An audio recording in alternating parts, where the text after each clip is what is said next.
Hello friends, welcome back to mass English grammar series के अंतर्गत पुनः आपका एक बार स्वागत है। और आज हम आप सभी के लिए लेकर के आए हैं इंग्लिश ग्रामर से रिलेटेड कुछ रूल्स, जिसमें आज हम डिस्कशन करेंगे नाउन पर आधारित इंपॉर्टेंट रूल्स के बारे में। और उन रूल्स को हम डिस्कशन करेंगे एग्जाम्पल्स के माध्यम से, सेंटेंसेस के माध्यम से, क्वेश्चंस के माध्यम से। तो चलिए देखते हैं, समझते हैं। Question number first, the little child was given 1 रुपी। छोटे से बच्चे को 1 रुपये दिया गया, ठीक है। There were 80 books in the अलमीरा। अलमीरा में 80 बुक्स थी। और the government library has lot of और मेनी बुक्स। सर ये तो सिंपल सा है, सही भी है, तो हम इसमें करना क्या है समझते हैं। यही तो लॉजिक है, यही तो ट्रिक है कि इसमें करना क्या है। ये आपको भी नहीं पता है, खैर हमें पता है। चलिए ठीक है, तो समझते हैं। द चाइल्ड वाज गिवन 1 रुपी, 1 रुपया दिया गया, ठीक है। यहाँ रुपये के साथ लगाया गया 1, नोटिस करना बात को, ठीक है। दूसरा, देयर वर 80 बुक्स, किताबें थी, किताबों के साथ 80 लिखा गया। और 80 लिखा जाने के कारण यहाँ पर बुक का क्या हो गया, बुक्स हो गया, क्योंकि एक से अधिक की बात हो रही है। नेक्स्ट है, the government library has a lot of. Government library के पास है क्या, बहुत सारी बुक्स। और बुक्स के साथ यहाँ पर लगाया गया मेनी या लॉट ऑफ। और लॉट ऑफ और मेनी लगाने के बाद ये बुक क्या हो गया, बुक्स हो गया। इस बात को ध्यान में रखना है। क्यों ध्यान रखना है वो आगे आपको समझ में आएगा कि आखिर इसको ध्यान क्यों रखना है। चलिए देखते हैं। नेक्स्ट आप देखेंगे उसी पॉइंट को, उसी चीज को, कि द कस्टमर बोट 5 डजन्स। अब देखिए, जब हमने प्रीवियस वाले सेंटेंस में देखा था और वहां पर लिखा था कि 80 बुक्स, तो उसे करेक्ट कहा गया था कि भाई बुक्स कितनी है, 80 है, तो उसे करेक्ट मान लिया गया। लेकिन यहां पर जब मैंने लिखा कि 5 डजन्स, डजन्स के साथ 5 लगाया, तो उसे क्या मान लिया गया, इनकरेक्ट मान लिया गया। आखिर ऐसा क्यों हुआ, क्या कारण है कि यहां पर 5 के साथ डजन से लगाने पर इसे इनकरेक्ट माना गया, जबकि यहां 80 के साथ बुक्स लगाने पर इसे करेक्ट माना गया। यही कॉन्सेप्ट हम समझने वाले हैं। और एग्जाम में क्या होता है कि यही कॉन्सेप्ट जो होता है ये आपके नंबर काट लेता है। तो समझते हैं इस कॉन्सेप्ट को अच्छे तरीके से, कंप्लीटली इस कॉन्सेप्ट को समझेंगे कि द कस्टमर बॉट 5 डजन। आप देखिए 5 डजन के साथ जो है डजन्स नहीं लगाया गया, 5 के साथ डजन ही लगाया गया, करेक्ट मान लिया गया। सर बताओ क्या कारण है, समझते हैं जरा, पेशेंस रखिए, धैर्य रखिए। अगला सेंटेंस देखिए, 5 हंड्रेड्स, 5 5 है, हंड्रेड्स इनकरेक्ट मान लिया गया, गलत मान लिया गया, ठीक है। नेक्स्ट है 500, अब यहां पर इसको सही मान लिया गया। क्या कारण है कि इसे सही माना जा रहा है। फ्रेंड्स एक वर्ड आपको सभी को ध्यान रखना है, fixed numerical adjective. Fixed numerical adjective, ये फिक्स्ड न्यूमेरिकल एडजेक्टिव क्या होता है, किसी शब्द के पहले देखेंगे न्यूमरल नाउन्स। ये डजन जो है ना, ग्रॉस है, स्कोर है, 100 है, 1000 है, लाख है, मिलियन है, बिलियन है, ट्रिलियन है, इनके पहले और इनके बाद, ध्यान रखेंगे, इनके पहले और इनके बाद, इनके बाद अगर किसी नाउन का यूज किया जा रहा है, इनके बाद किसी नाउन का यूज किया जा रहा है और इनके पहले किसी फिक्स्ड न्यूमेरिकल। सर ये फिक्स्ड न्यूमेरिकल क्या होता है, अरे भैया फिक्स्ड न्यूमेरिकल मतलब नंबर, नंबर मतलब 1 2 3 इस तरीके से। अगर इस तरीके से यूज किया जा रहा होता है तो ऐसी स्थिति में इन्हें हम सिंगुलर रखते हैं। इन्हें क्या रखते हैं, हम सिंगुलर रखते हैं। चलिए देखते हैं, जैसे यहां पर क्या लिखा कि the customer bought 5 dozen bananas, तो बनानाज क्या हो गया, नाउन हो गया। नाउन के साथ क्या जुड़ा हुआ है, डजन जुड़ा हुआ है। और डजन के पहले क्या आ गया, फिक्स्ड न्यूमेरिकल एडजेक्टिव आ गया। फिक्स्ड न्यूमेरिकल एडजेक्टिव का मतलब क्या हुआ, तो फिक्स्ड न्यूमेरिकल एडजेक्टिव का जो अर्थ होता है कि कोई फिक्स नंबर एडजेक्टिव का कार्य करने के लिए आ रहा है, विशेषता बताने के लिए आ रहा है, काउंटिंग बताने के लिए आ रहा है। तो ऐसी स्थिति में ये जो बीच वाले वर्ड्स जितने भी है, ये बीच वाले वर्ड्स जितने भी हैं इन्हें हम क्या रखेंगे, इन्हें हम सिंगुलर रखते हैं। इस बात को फ्रेंड्स याद रखना है, इस बात को ध्यान रखना है। चलिए ठीक है, समझ में आया। चलिए और इससे रिलेटेड और कुछ कॉन्सेप्ट समझते हैं, बड़ा मजा आएगा। अब देखिए, अब यहाँ पर 1000 ऑफ स्टूडेंट्स जब लिखा गया तो इसे फ्रेंड्स गलत कर दिया गया। सर थोड़ी देर पहले आपने लिखा था कि 5000, तो वहाँ पर उसको सही कर दिया गया था, 5000 से लिखा तो उसको गलत कर दिया गया। अब यहाँ पर क्या हो गया कि 1000 ऑफ स्टूडेंट्स, तो इसे इनकरेक्ट मान लिया गया। 1000 ऑफ स्टूडेंट्स को क्या मान लिया गया, इनकरेक्ट मान लिया गया। ठीक है, 1000 ऑफ स्टूडेंट्स को हमने इनकरेक्ट मान लिया गया। ठीक है, 1000 से जब लिखा तो अब हमने इसे करेक्ट मान लिया। ठीक है, बिलियंस ऑफ रुपीज लिखा तो यह करेक्ट हो गया। ऐसा क्या हो रहा है, हमको अभी भी समझ में नहीं आ रहा है सर कि कॉन्सेप्ट में आखिरकार हो क्या रहा है। फ्रेंड्स अगर ऐसे नहीं समझ में आ रहा है ना, तो एक हिंदी की ट्रिक के माध्यम से आपको कॉन्सेप्ट को समझाने की कोशिश करता हूँ। देखिए मेरे मित्रों, कि जब हम कहते हैं कि उसके पास, जब हम कहते हैं कि उसके पास 5000 रुपए हैं,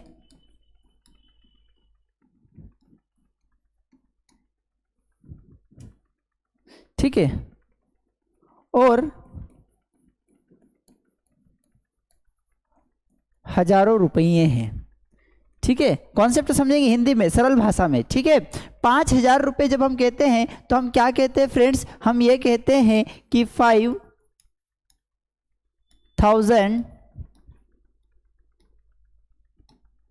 5000 रुपीज़ कहते हैं। ऐसी स्थिति में ये जो 1000 लगा हुआ रहता है इसे सिंगुलर रखते हैं। लेकिन जब हम कहते हैं कि हजारों रुपए, तब हम लिखते हैं कि थाउजेंड्स ऑफ,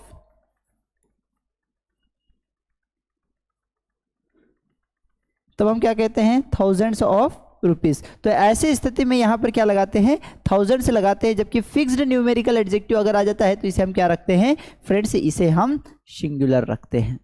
बात समझ में आ गई? आई होप कि आपको समझ में आया होगा। तो यहाँ पर क्या हो रहा है, यहाँ पर वही बात है कि हजारों रुपए है, लाखों रुपए है, तो ये हजारों और लाखों से सेंटेंस की स्टेटमेंट की शुरुआत हो रही है। इसलिए यहाँ पर 1000 ऑफ स्टूडेंट्स नहीं होगा, thousands of students and parents. हजारों जो थे स्टूडेंट्स और उनके माता पिता, तो हजारों माता पिता, हजारों पेरेंट्स, हजारों स्टूडेंट्स, तो उसके लिए हम जो यूज करेंगे क्या, थाउजेंड्स का यूज करेंगे, 1000 का यूज नहीं करेंगे। ठीक है, तो thousands of students and parents were in present in says 2012। जो साज 2012 वाला जो प्रोग्राम था उसमें हजारों students and parents were present. ठीक है, नेक्स्ट है billions of rupees. Billions of rupees, तो बिलियंस ऑफ रुपीज का, तो बिलियंस ऑफ रुपीज इसे भी हम क्या मानेंगे, प्लूरल मानेंगे। ठीक है, अगर इनके पहले कोई फिक्स्ड न्यूमेरिकल एडजेक्टिव आ जाता है, अगर इनके पहले कोई फिक्स्ड न्यूमेरिकल एडजेक्टिव आ जाता है तो फ्रेंड्स इसे हमें सिंगुलर रखना होता है। ठीक है, चलिए नेक्स्ट देखते हैं। न्यूमेरिकल नाउन्स जैसे dozen, gross, score, 100, 1000, lakh, million, trillion, definite numerical adjective. ठीक है, अगर इनके साथ हम फिक्स्ड न्यूमेरिकल एडजेक्टिव अगर हम यहाँ पर रख रहे हैं, जैसे हमने लिखा 3, 2, इस तरीके से कुछ भी रख रहे हैं, तो फिर ये सिंगुलर रहेंगे।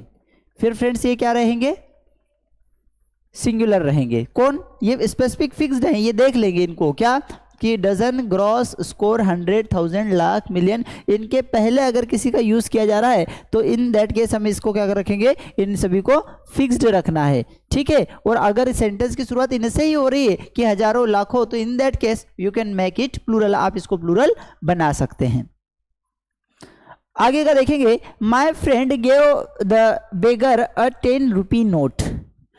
मेरे फ्रेंड ने दिया किसको, अ बेगर, बेगर मतलब जो भिखारी था, उसे दिया अ 10 रुपी नोट, एक 10 रुपए का नोट दिया। ठीक है, the shopkeeper return the customer 5 10 rupee notes. ध्यान से समझेंगे, इस कॉन्सेप्ट को समझने की कोशिश करेंगे, बहुत ही प्यारा कॉन्सेप्ट यहां से निकल करके आएगा। Central government has decided to start several 5-year plans, several 5 year plans, and next a 5-man committee has been set up to look into the scheme. अब फ्रेंड्स यहाँ पर हम देखेंगे कि जो फिक्स्ड न्यूमेरिकल एडजेक्टिव होता है उसके साथ हमने जो यूज़ किया है वो क्या यूज़ किया है, सिंगुलर सब्जेक्ट को, सिंगुलर जो भी हमने एडजेक्टिव का यूज़ किया है वो सिंगुलर रहेगा। जैसे 10 रुपी नोट, 10 रुपये का नोट, तो क्या हुआ 10 रुपी नोट, तो यहाँ पर रुपी को हमने क्या रखा, सिंगुलर रखा। इसका एक और कॉन्सेप्ट है कि अगर किसी दो नाउन के बीच में अगर ये हाइफन का यूज़ कर लिया जाए ना, इसे हम क्या कहते हैं फ्रेंड्स, हाइफन।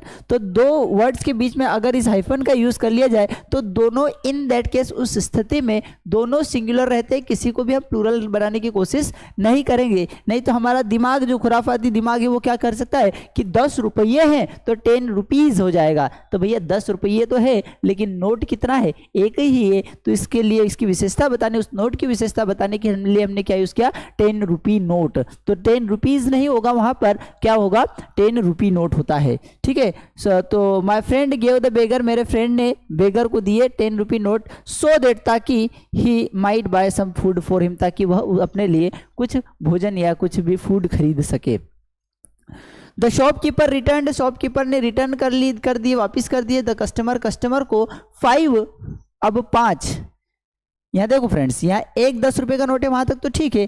5, 5 10 रुपी नोट्स। डिफरेंस समझने की कोशिश करेंगे। यहां पर एक था 10 रुपये का, इसलिए हमने किया नोट, क्योंकि नोट एक था।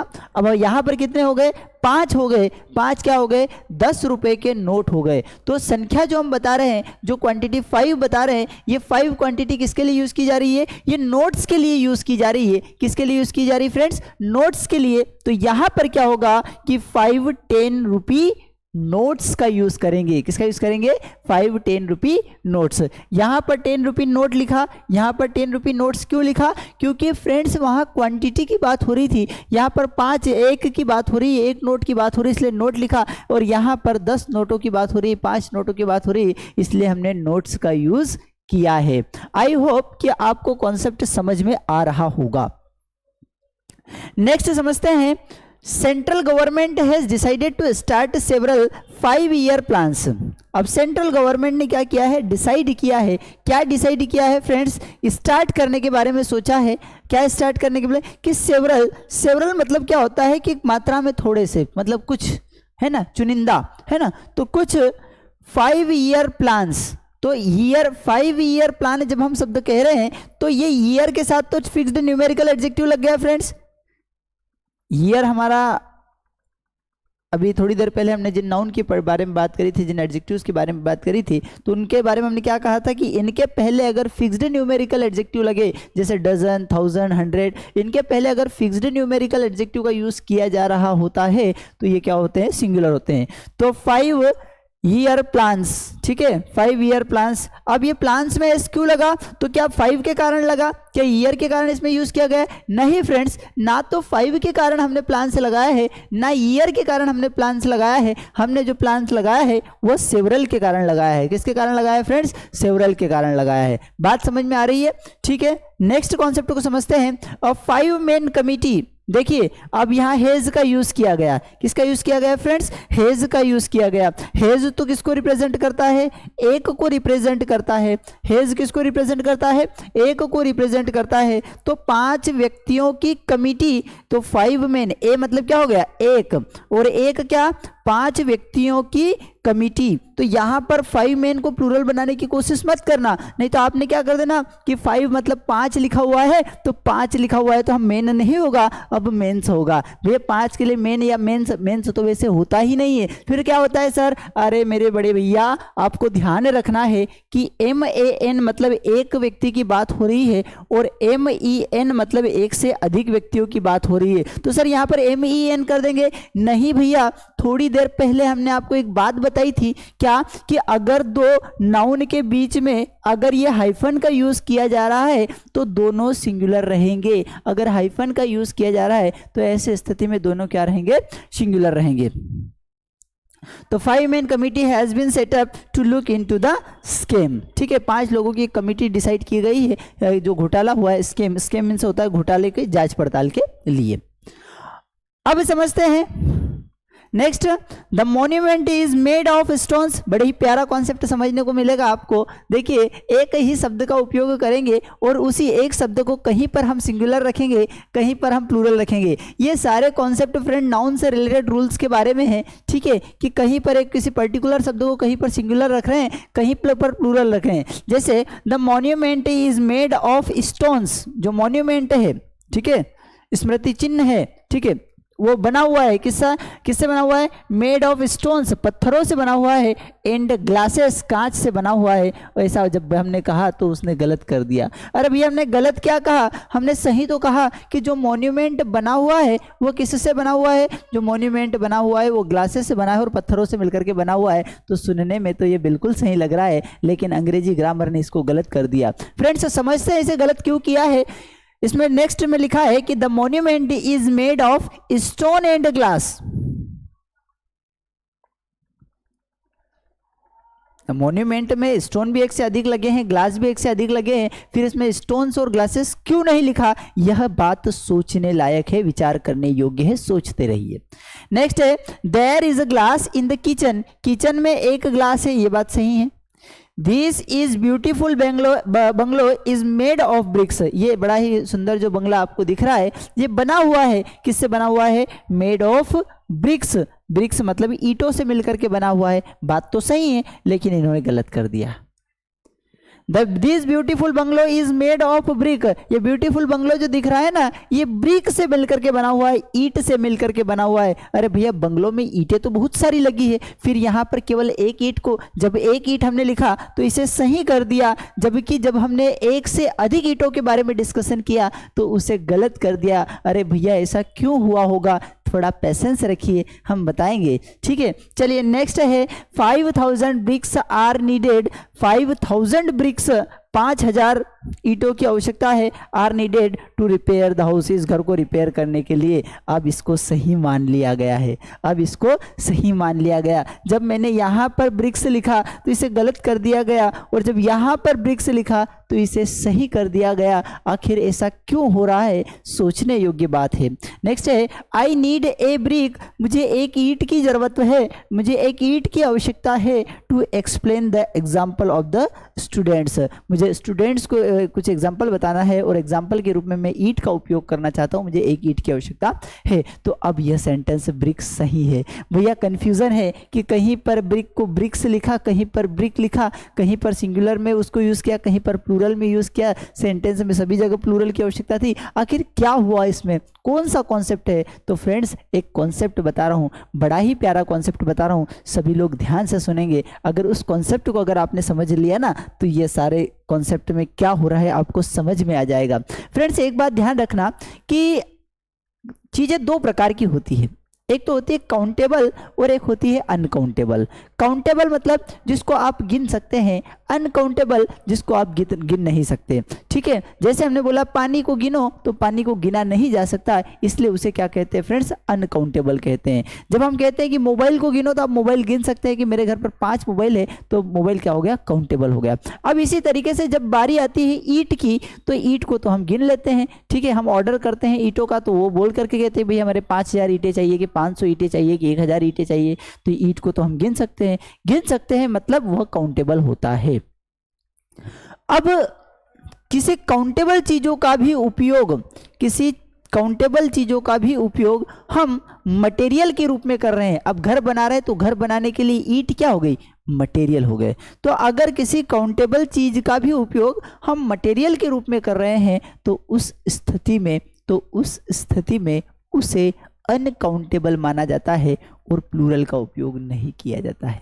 उसे स्थिति में उसे अनकाउंटेबल माना जाता है और प्लूरल का उपयोग नहीं किया जाता है। ठीक है, आप बताइए कि मॉन्यूमेंट बन रहा है, तो मॉन्यूमेंट के लिए ग्लास और स्टोन क्या हो गए? मटेरियल हो गए। और हमने थोड़ी देर पहले आपको एक बात बताई है, क्या कि मटेरियल के रूप में अगर किसी काउंटेबल नाउन का भी अगर हम उपयोग करेंगे ना, तो उसे प्लूरल नहीं बनाएंगे, वो अनकाउंटेबल हो जाएगी। तो ये जो स्टोन और ग्लासेस वैसे ऐसे तो खूब काउंटेबल होते हैं, लेकिन यहाँ पर ये मटेरियल के रूप में उपयोग किए गए हैं, इसलिए स्टोन एंड ग्लास का उपयोग किया जाएगा, स्टोन्स एंड ग्लासेस का उपयोग नहीं किया जाएगा। कारण समझ में आया ये सही क्यों, ऊपर वाला गलत क्यों? ठीक है, दूसरा देखेंगे, देयर इज अ ग्लास, एक ग्लास है इन द किचन, वे किचन में एक ग्लास है, ये तो काउंटेबल है, तो यहाँ सही बात है, एक ही ग्लास की बात कर रहे हैं। हमने ऐसा थोड़ी कहा कि किचन ग्लास से मिलकर के बना हुआ है, ठीक है, हमने क्या कहा कि भैया ग्लास है तो ग्लास वो काउंटेबल है। ठीक है, नेक्स्ट है, this beautiful bungalow is made of, ये जो सुंदर सा बंगलो है ये बना हुआ है, किससे मिलकर के बना हुआ है? ईंटों से मिलकर के बना हुआ है। देखने, सुनने, पढ़ने, समझने में ये बिल्कुल सही लग रहा है, किंतु आपको ध्यान रखना है कि जब किसी काउंटेबल चीज का भी उपयोग, जब किसी काउंटेबल चीज का भी उपयोग अगर हम मटेरियल के रूप में कर रहे हैं तो वह सिंगुलर ही रहेगा, वह अनकाउंटेबल माना जाएगा। ठीक है, तो यहां पर क्या होगा कि bungalow is made of BRICS, नहीं फ्रेंड्स, ब्रिक्स नहीं होगा, क्योंकि अब ये यहां पर मटेरियल के रूप में उपयोग किया जा रहा है, और जब उसे मटेरियल के रूप में उपयोग करेंगे तब वह प्लूरल के रूप में उपयोग नहीं किया जाएगा, सिंगुलर के रूप में उपयोग किया जाएगा, तो that will be the correct. अब अगला है, इस घर को निर्माण करने के लिए, इस घर को रिपेयर करने के लिए, इस घर का सुधार करने के लिए हमें 5000 ईंटों की आवश्यकता है। अब अपने क्वांटिटी बोल दी है, अपना संख्या बोल दी कि भैया 5 ईंटें लेकर के आओ, 1000 ईंटें लेकर के आओ, तब क्वांटिटी बोल दी ना, आप संख्या बोल दिए, तो संख्या की स्थिति में आप प्लूरल का उपयोग कर सकते हैं, तो 5000 ब्रिक्स। नेक्स्ट है, आई नीड, मुझे आवश्यकता है एक ईंट की, to explain the example to the student, क्योंकि मैं स्टूडेंट को एग्जाम्पल देना चाहता हूं। तो फ्रेंड्स, अब ईंट ने कितने काम किए? ईंट यहां पर एक आ गई, मतलब सिंगुलर है, एक है, गिन सकते हैं। यहां पर 5000 ईंटें, एक से अधिक ईंटें हो गई, मतलब प्लूरल है, लेकिन जब घर बना रहे थे तो वही ईंट अनकाउंटेबल हो गई। जब घर बना रहे थे तो वही ईंट क्या हो गई फ्रेंड्स? अनकाउंटेबल हो गई, तो इसे अनकाउंटेबल माना गया, और इसलिए यहां पर ब्रिक का उपयोग किया गया और ना तो इसके साथ ए लगाया गया। क्यों नहीं लगाया गया? क्योंकि जब ए लगा देते थे उसकी संख्या 1 हो जाती, और हम यहाँ पर ब्रिक 1 की बात नहीं कर रहे, हमने ब्रिक को अनकाउंटेबल मान लिया है। ब्रिक को क्या मान लिया है? अनकाउंटेबल मान लिया है। ठीक है, तो इसका रिलेटेड रूल को अगर देखें तो जब कुछ कॉमन नाउन का प्रयोग वाक्य में मटेरियल के रूप में किया जाता है, अगर किसी कॉमन नाउन का प्रयोग हम मटेरियल के रूप में कर रहे हैं, ठीक है, तो उनको सदैव सिंगुलर नंबर में ही रखते हैं, कभी भी प्लूरल नंबर में नहीं। परंतु जब उस नाउन का प्रयोग कॉमन नाउन की तरह किया जाएगा तब आप उसको प्लूरल के रूप में रख सकते हैं, प्लूरल के रूप में उसका उपयोग कर सकते हैं। चलिए फ्रेंड्स, देखते हैं next. In ancient time kings used to hunt lions to prove themselves brave. जो प्राचीन समय था, प्राचीन समय में जो राजा थे वो यूज्ड टू हंट, वो शिकार किया करते थे लायंस का, ठीक है, टू प्रूव देमसेल्व्स, अपने आप को बहादुर साबित करने के लिए बेचारे निर्दयी, मतलब लायंस का शिकार किया करते थे।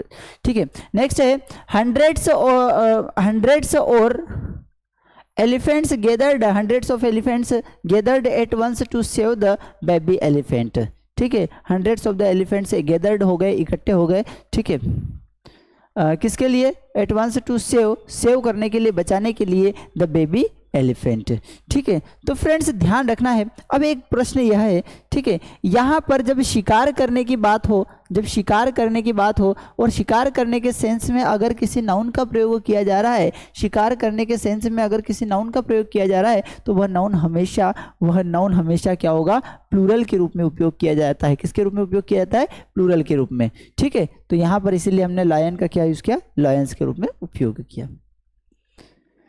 यदि वाक्य में किसी कॉमन नाउन का प्रयोग शिकार के अर्थ में किया जाता है, ऐसी स्थिति में उस नाउन को सदैव सिंगुलर नंबर में ही रखते हैं, परंतु जब कॉमन नाउन का प्रयोग सामान्य अर्थों में किया जाता है तो हम प्लूरल का उपयोग कर सकते हैं। ठीक है, शिप आफ्टर शिप, आप देखिए बड़ा ही प्यारा सा कॉन्सेप्ट है, इंग्लिश में बड़ा ही अच्छा सा कॉन्सेप्ट है ये। इससे रिलेटेड, इससे जुड़े हुए क्वेश्चन बहुत बार एग्जाम्स में पूछे जाते हैं। भैया जब प्रीपोजिशन आ जाए, जब बीच में प्रीपोजिशन आ जाए और आइट साइड दो एक जैसे नाउन हो, जब बीच में प्रीपोजिशन आ जाए और आइट साइड दो एक जैसे नाउन हो, जब बीच में प्रीपोजिशन आ जाए, आइट साइड दो एक जैसे नाउन हो, तो आपको ध्यान क्या रखना है फ्रेंड्स? बात सुन लीजिए। जब बीच में प्रीपोजिशन है, बीच में प्रीपोजिशन है और आइट साइड दोनों नाउन है, तो ये दोनों नाउन क्या रहेंगे फ्रेंड्स, दोनों नाउन सिंगुलर रहेंगे। दोनों नाउन क्या रहेंगे, सिंगुलर रहेंगे, मतलब एक रहेंगे, इन्हें एक से अधिक नहीं बनाएंगे, और अगर ये एक से अधिक बन गए तो सेंटेंस गलत हो जाएगा। चलिए देखते हैं, शिप्स आफ्टर शिप्स गलत हो गया। क्यों गलत हुआ, क्योंकि हमने कहा है कि जब बीच में प्रीपोजिशन हो और आइट साइड अगर नाउन हो तो वो दोनों नाउन क्या रहेंगे, सिंगुलर रहेंगे, उन्हें प्लूरल बनाने की कोशिश नहीं करते हैं। कंट्रीज आफ्टर कंट्रीज गलत हो जाएगा। क्यों, क्योंकि बीच में प्रीपोजिशन है और आइट साइड के जो नाउन है उन्हें प्लूरल बना दिया गया। अगला, पेजेस आफ्टर पेजेस, देखिए बीच में प्रीपोजिशन है, आइट साइड क्या है, आइट साइड क्या है, नाउन है, और उनको क्या बना दिया, प्लूरल बना दिया, इसलिए यह सेंटेंस भी क्या हो जाएगा, इनकरेक्ट हो जाएगा। पेज आफ्टर पेज होगा तो सही होगा, कंट्री आफ्टर कंट्री होगा तो सही होगा, और शिप आफ्टर शिप होगा तो भी सही होगा, क्योंकि प्रीपोजिशन के आगे और पीछे अगर कोई सेम नाउन यूज किया जा रहा है तो वह नाउन हमेशा सिंगुलर होगा, तो वह नाउन हमेशा सिंगुलर होगा। ठीक है, आई होप कि आपको समझ में आ रहा होगा, आपको कॉन्सेप्ट समझ में आ रहा होगा। चलिए देखते हैं नेक्स्ट कॉन्सेप्ट कि he is an arrogant swine. ठीक है, next, a herd of swine was grazing in the field, the hunter killed a deer yesterday, the deer were running in the field. बड़ा ही प्यारा सा कॉन्सेप्ट है, बड़ा ही अच्छा सा कॉन्सेप्ट है। नाउन के सारे रूल्स फ्रेंड्स इन एग्जाम्पल्स के माध्यम से हमने क्लियर करने की कोशिश की है। ठीक है, देखो ये जो स्वाइन वर्ड है ना, एन एरोगेंट एक अहंकारी या घमंडी स्वाइन था। ठीक है, इसे हमने क्या बोला, एक। हर्ड मतलब होता है झुंड, झुंड में थे तब भी एक था। द हंटर किल्ड, हंटर जो शिकारी था उसने किल्ड कर दिया, मार दिया किसको, ए डियर, एक हिरण को, ए मतलब एक। और द डियर वर रनिंग, अब वर मतलब एक से अधिक की बात हो रही है, लेकिन जब एक से अधिक की बात करते तब भी हमने डियर लगाया जो कि एक ही है। क्या कॉन्सेप्ट है, क्या समस्या है? तो फ्रेंड्स यहाँ पर जो वर्ड हमने यूज किए हैं, ये वर्ड है ना, दिखते तो आपको सिंगुलर है, दिखते आपको प्लूरल नहीं है, ये दिखेंगे क्या, सिंगुलर, लेकिन ये सिंगुलर में भी वही रहेंगे, प्लूरल में भी वही रहेंगे, कभी अपना रूप परिवर्तित नहीं करते। मतलब अर्थात ये हमेशा सिंगुलर और प्लूरल एक समान रहते हैं। एक हिरण आएगा तब भी हम कहेंगे कि डियर इज कमिंग, और एक से अधिक आएंगे तब भी हम कहेंगे कि डियर आर कमिंग, लेकिन डियर में एस लगाने की कोशिश नहीं करेंगे। मतलब कुछ नाउन ऐसे होते हैं जो सिंगुलर और प्लूरल एक समान होते हैं, एक जैसे होते हैं। जैसे शीप यानी भेड़, शीप एक रहेगा तब भी शीप रहेगा, और एक से अधिक रहेगा तब भी शीप ही रहेगा। इसी तरीके से डियर एक रहेगा तब भी एक ही रहेगा, और डियर एक से अधिक होगा तब भी डियर ही रहेगा। इसी तरीके से स्वाइन एक रहेगा तब भी स्वाइन ही रहेगा, और एक से अधिक रहेगा तब भी स्वाइन रहेगा। मतलब ये सिंगुलर प्लूरल दोनों एक समान होते हैं। ठीक है, चलो एग्जांपल्स के माध्यम से दे दिया है कि deer, sheep, fish, swine, vermin, means तथा इनिंग्स आदि सिंगुलर तथा प्लूरल दोनों ही नंबर में एक समान होते हैं, अतः इनमें एस या ईएस लगाकर इन्हें प्लूरल बनाने का प्रयास नहीं किया जाना चाहिए, इन्हें प्लूरल बनाने की कोशिश नहीं की जानी चाहिए। आई होप आपको सारी चीज़ें समझ में आई होगी।